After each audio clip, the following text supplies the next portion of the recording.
সন্তানের চেহারা কখনো বাবার মতো মায়ের মতো, কারণ এর কারণ হচ্ছে ফিজিক্যাল ইন্টিমেসির সময় যদি হাজবেন্ডের সিমেন প্রবল হয় তাহলে বাচ্চার চেহারা বাবার মতো হয়, আর যদি মায়ের যে ওভাম ডিম্বাণু এটা প্রবল হয় তাহলে চেহারা মায়ের মতো হয়।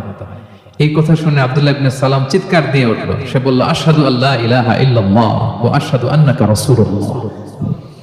আমি সাক্ষ্য দিচ্ছি আমি মদিনার সবচেয়ে বড় ইহুদি পণ্ডিত, আমি তাওরাতের আলেম, আমি সাক্ষ্য দিচ্ছি যে আল্লাহ ছাড়া কোনো ইলাহ নেই এবং নিশ্চয়ই আপনি আল্লাহ তাআলার প্রেরিত রাসূল।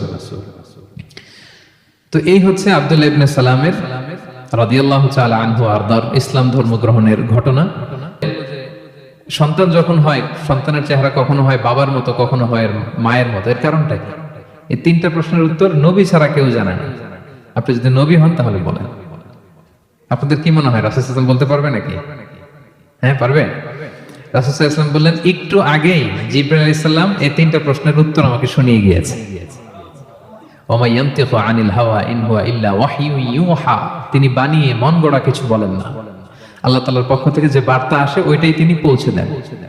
তো তিনি বললেন, শোনো, তুমি প্রথম যে প্রশ্ন করেছো যে কিয়ামতের সর্বপ্রথম আলামত কি, কিয়ামতের আউয়ালু আশরাতি সাআতি ফানারুন তাহশুরুহুম মিনাল মাশরিকি ইলাল মাগরিব, কিয়ামতের প্রথম আলামত হচ্ছে দাবানল, একটা আগুনের দাবানল দাউ দাউ করে জ্বলতে জ্বলতে মানুষগুলোকে পৃথিবীর পূর্ব প্রান্ত থেকে পশ্চিম প্রান্তে নিয়ে জড়ো করবে।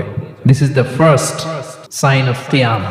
দুই নম্বরে তুমি জিজ্ঞেস করেছো যে জান্নাতীরা জান্নাতে ঢুকলে কি দিয়ে আপ্যায়ন করা হবে। রাসূল সাল্লাল্লাহু আলাইহি ওয়াসাল্লাম বললেন যে আউয়ালু তুআমিন ইয়াকুলুহু আহলুল জান্নাতি ফাজিয়াদাতু কাবিদিল হুত, জান্নাতীরা যখন জান্নাতে ঢুকবে তাদেরকে মাছের ভুনা কলিজা বা কলিজার পাশে একটা জায়গা আছে, এই অংশটাকে ফ্রাই করে প্রথমে আপ্যায়ন করানো হবে।